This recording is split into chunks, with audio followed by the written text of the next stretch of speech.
All right.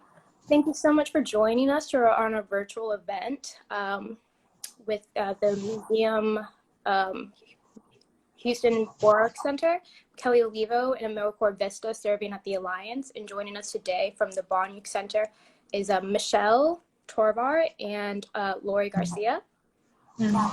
Thank you both so much for joining us today. To start off our conversation, I'll be asking you a series of prepared questions, and towards the end of our 30 minutes, we'll have a Q&A.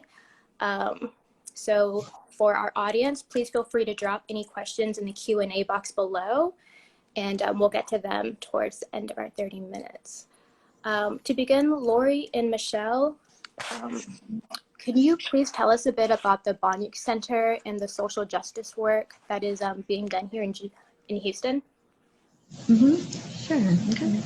Yeah. So the Boniuk Center here at Holocaust Museum Houston was started to bring in together our education, our library sources, to focus on Holocaust, genocide, and sexual justice education, and of course, including human rights. And so the Boniuk Center does want to highlight our educational programs, but also exhibits in our collections here as well. We've had a wonderful feedback from people recently, because we've been transforming our narrative not only solely to be a Eurocentric Holocaust narrative, but also to include other narratives that is brought in through our Human Rights Gallery. In our Human Rights Gallery, we focus on 4 components. We talk about what are human rights by bringing up the Universal Declaration of Human Rights. And we talk about how atrocities happen by focusing on the genocides that are recognized by the United Nations. And also who stood up for human rights by highlighting exemplars like Rigoberta Menchú, Cesar Chavez, Harvey Milk. Those are just a few. And also, what can we do as citizens to prevent atrocities, genocide, and how can we help? Awesome. Thank you. Well, you led us perfectly to our next question. Can you please explain what are human rights, where do they come from, and who has them? So human rights are rights that are granted to every single individual in the world, regardless of their gender, race, ethnicity, or any other status. So these are rights that, again, are inherent to all people. You are born with these rights. And ever since the Holocaust, when the world was horrified by the atrocities of what occurred, there was the United Nations Declaration of Human Rights, which set down principles of the different human rights that should be protected. And from that, international laws, organizations, and nonprofits have advocated and helped support these human rights throughout the world. And so a lot of these human rights can focus on the rights of education, labor rights, civil rights, again, promoting the humanity of all people. Yeah, especially even the rights of a child, correct? Yes, exactly. Awesome. Well, how does the work of the Boniuk Center promote Holocaust education and remembrance? So one of the programs that we offer at the museum is called Educator in Motion, which is a free school and community outreach program that helps support Holocaust, genocide, human rights, and social justice education for the community. So through that program, we're able to send a team of museum educators out onto school campuses, and we work directly with students one-on-one. So a lot of our programming, again, focuses on the history of the Holocaust, the dangers of prejudice, discrimination, hatred, and apathy, what can happen when we allow hatred to go undeterred, and again, thinking about the Holocaust, but applying it to other eras of history where we also see these same human rights violations occurring, so that we can take a look at our communities and transform it into a more civil society. So we work with students all the way from kindergarten to 12th grade, even community groups, to again talk about these really important lessons about the importance of human rights and using our voices to advocate for our communities. So one of the programs that we offer, for example, to make these historical but also modern day connections is the Jewish refugee crisis and the world's response. So with that program, when we work with participants, we take a look at the atrocities that were occurring in Nazi Germany when they rose to power, how basic human rights and freedoms were being taken away from individuals just because of their religion, their so-called race, and the detrimental effect it was having on everyday people and their lives. But to make a broader world connection, we take a look at how the world community was reacting at this time to the violation of human rights. Sadly, during the Holocaust and in many other instances, the world was focused on the Great Depression, so basically on economic issues that were happening in their country. There was also xenophobia and racism that was occurring at this time, and because of these issues, many communities in the world weren't as willing to open up their doors to allow refugees into their countries during this dangerous period. So sadly, the Holocaust continued over time, which was one of the reasons that led to the mass murder of approximately 6 million Jews by the end of the war. But again, we really want participants and especially students to think about how this relates to our world today. So we even look at political cartoons that were created to kind of showcase the American response during the Holocaust. So again, thinking about the issues that American citizens were facing and the choices that they made, so that when they look at their community in the world today, if there's a war, if there's conflict, because again, we do see refugees fleeing to different parts of the world, thinking about how we can promote civil and human rights today. Wow. Thank you for that. That was thorough and really shows how connecting the dots throughout history is really relevant to us today. Can you please talk about how Holocaust education and remembrance relate to human rights today, and particularly the refugee and migrant rights? Right, so at the museum, we've tried to bring in exhibits and programming that highlight these communities. Recently, in 2015, the Latino Initiatives was created, and because of that, and because of the transition to a human rights initiative, we've been able to bring in lecture series that are, most of our series are free. We want them to be open to the public, and focused on topics like intergenerational trauma.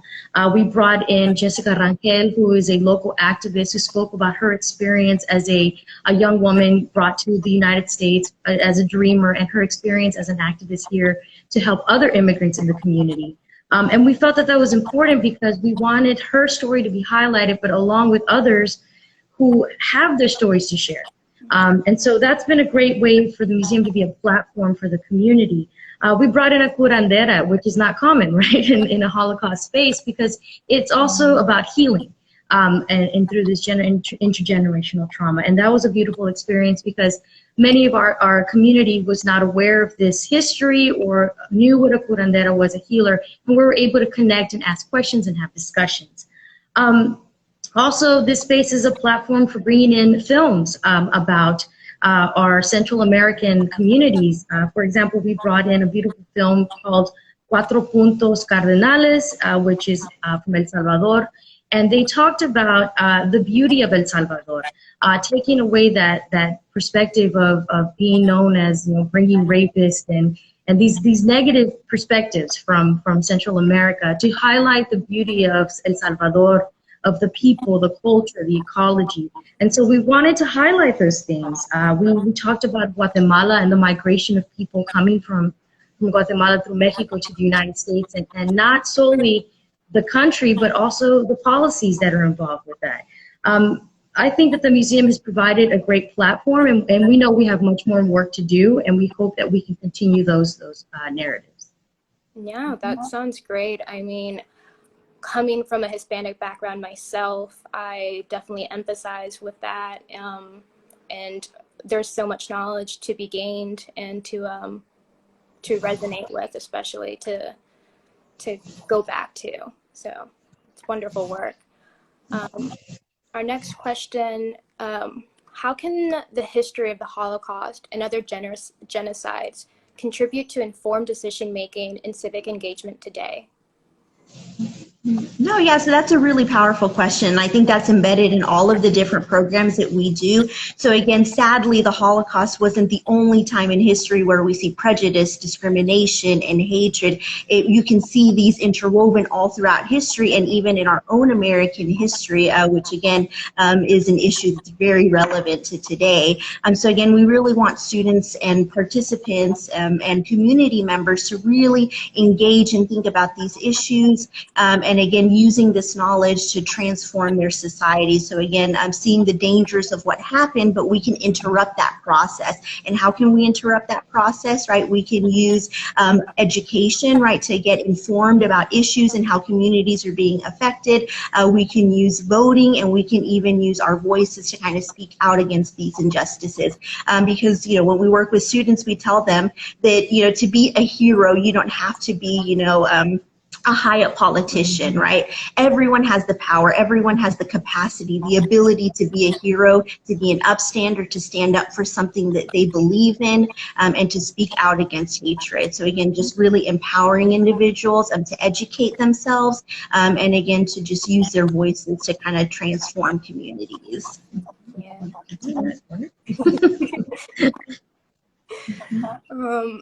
Next question is, what are the main lessons that people should take away from Holocaust education?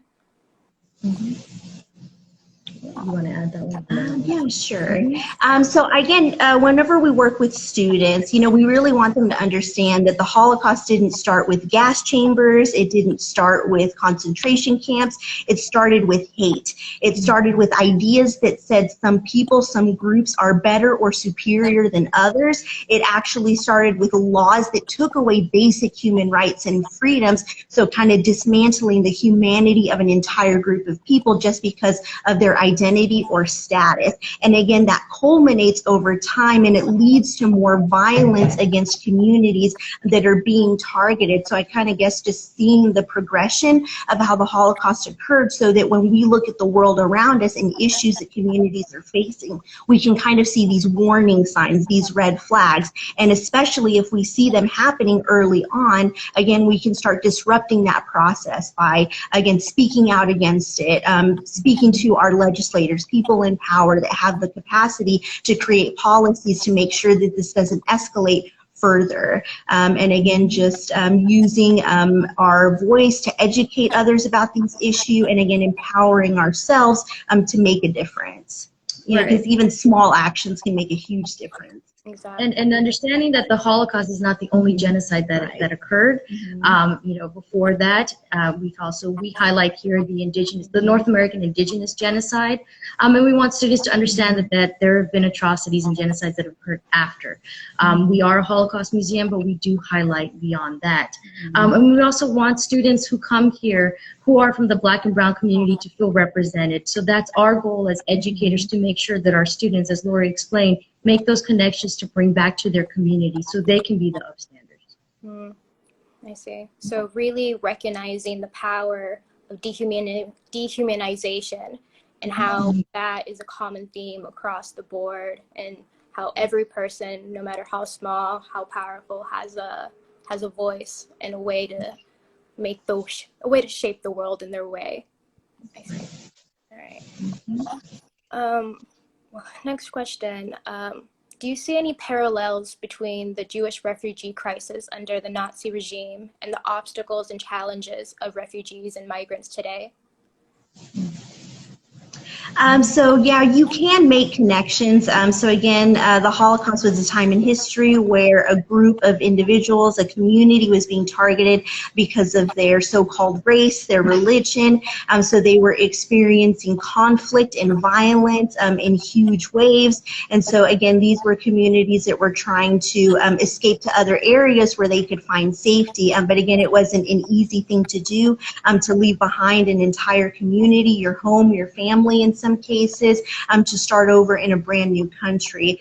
But even if people had the resources to be able to escape somewhere else, a lot of times countries had to be willing to accept those refugees. But again, especially during the Holocaust, prior to World War II, a lot of obstacles were placed in their path. Again, trying to find the proper documentation to be able to leave, having the financial resources to be able to resettle somewhere else, and again, the racism and xenophobia that was occurring at that time.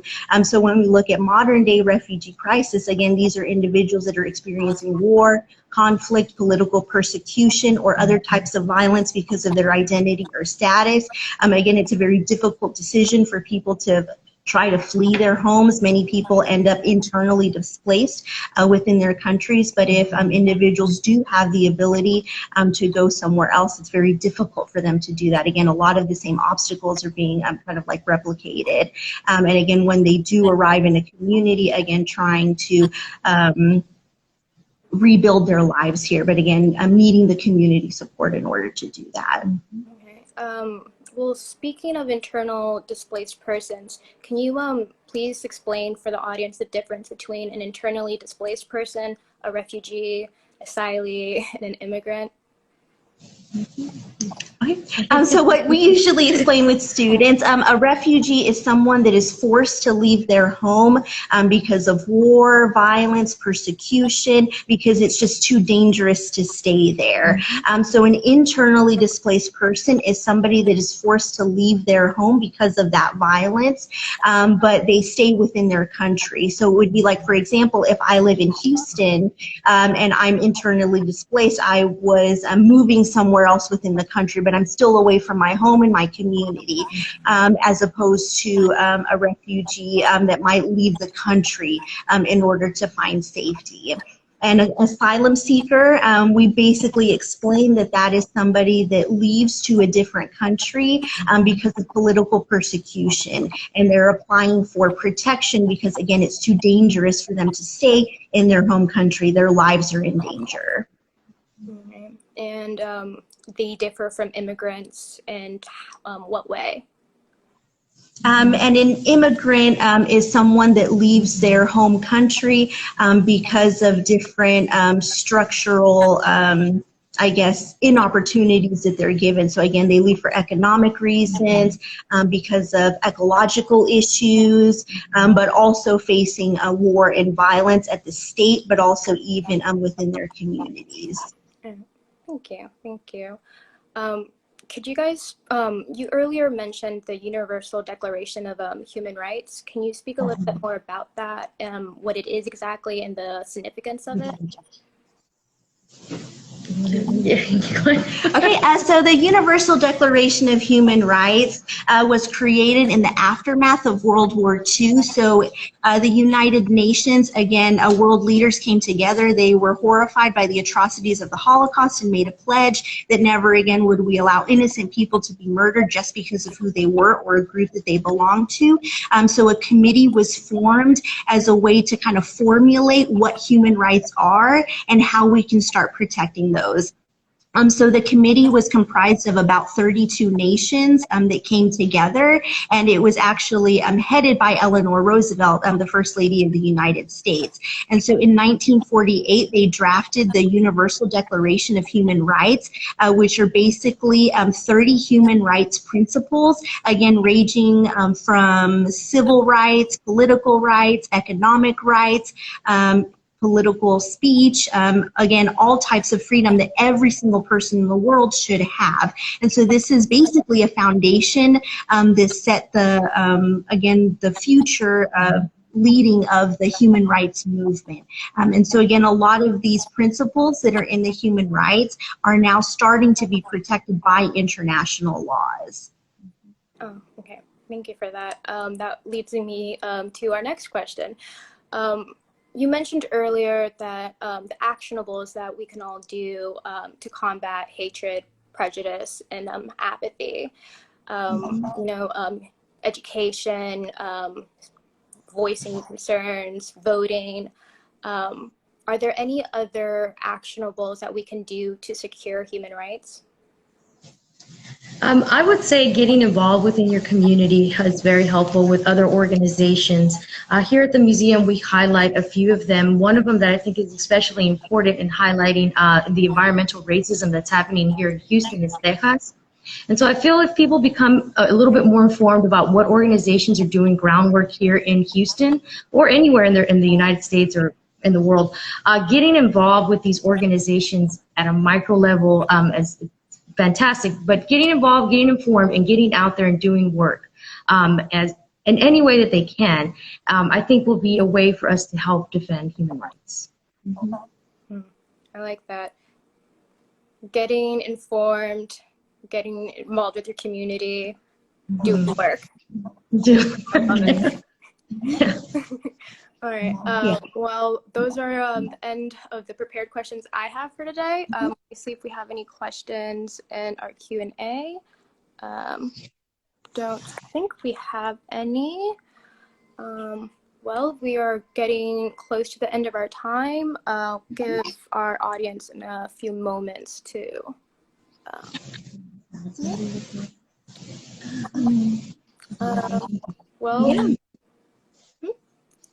Laurie and Michelle, thank you so much for this wonderful talk about the Boniuk Center's work for social justice, Holocaust history, and human rights. Don't believe we have any questions from our audience. To our audience, thank you all for joining us today. Just a quick announcement, later today at 12:30 p.m. Central on this same channel with Houston for Refugees, we'll be hosting a story time with Talia. So please join us at 12:30 p.m. to read Refugee and Migrant Rights with 7-year-old Talia. We look like we're having some questions. We have, what can we do on the local level? Okay. On a local level, we did a little bit discuss that a little bit about getting involved with the organizations here in Houston, getting involved with the museum as well. There's volunteer opportunities here all the time. And yeah, I think there was also a question about what students can do, how can we get involved with the youth. Did you want to talk about Engines of Change a little bit? Sure. So Engines of Change is a really wonderful program that the museum has. So it is a student-led program of high school ambassadors all throughout the greater Houston area. We even have on-campus based programs, and through the Engines of Change program, students learn about human rights issues, advocacy, through really engaging lessons and activities where they work together to think about historical connections, but also modern day issues. And again, using this knowledge to transform their schools and their communities and to promote social justice today.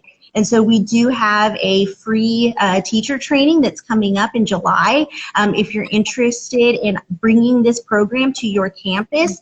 So please feel free to visit hmh.org/education and you can learn more about that teacher training as well as the Engines of Change program in case students are interested in participating in that. Again, it's a really fabulous program. And on our website, we do have additional lesson plans, upcoming teacher trainings, if educators are interested in enrolling in those. Lovely. We have another question. How have people responded to the museum's work to highlight the connection between Holocaust and the human rights violations against immigrants and Black and Brown communities? Okay, so we've had some people have asked, you know, why are we doing this? Why are Latino initiatives a part of the Holocaust Museum? And I think, as Laurie has explained very beautifully, is that we can find ways to connect all of these histories, right? Everything is interconnected in some way. For example, we just recently had an exhibit that highlighted Dolores Huerta's work. And so many people see that solely as a Latina story and a Latinx experience. But in reality, we were able to incorporate the Asian and Black and Jewish communities as well that intersected between her work to highlight that. When it comes to the Holocaust, again, as Laurie explained, you know, bringing that history into present day. And so people have been very positive because again, we're providing that platform. They're able to bring in their own stories. Just again, to quickly highlight another exhibit, We brought in the Bracero exhibit in 2016 that highlighted the story of that experience. And what was beautiful about that is there was intergenerational conversation between an elder and a young person within a family, because histories were starting to come out. This was an exhibit that was first to our museum that had been bilingual, that brought this narrative. And so the visitors that came to see that were able to share their own stories and their own families that they had never shared before. So that's our platform, is being able to provide that space. And it's been very positive on our end. Wow, that's powerful.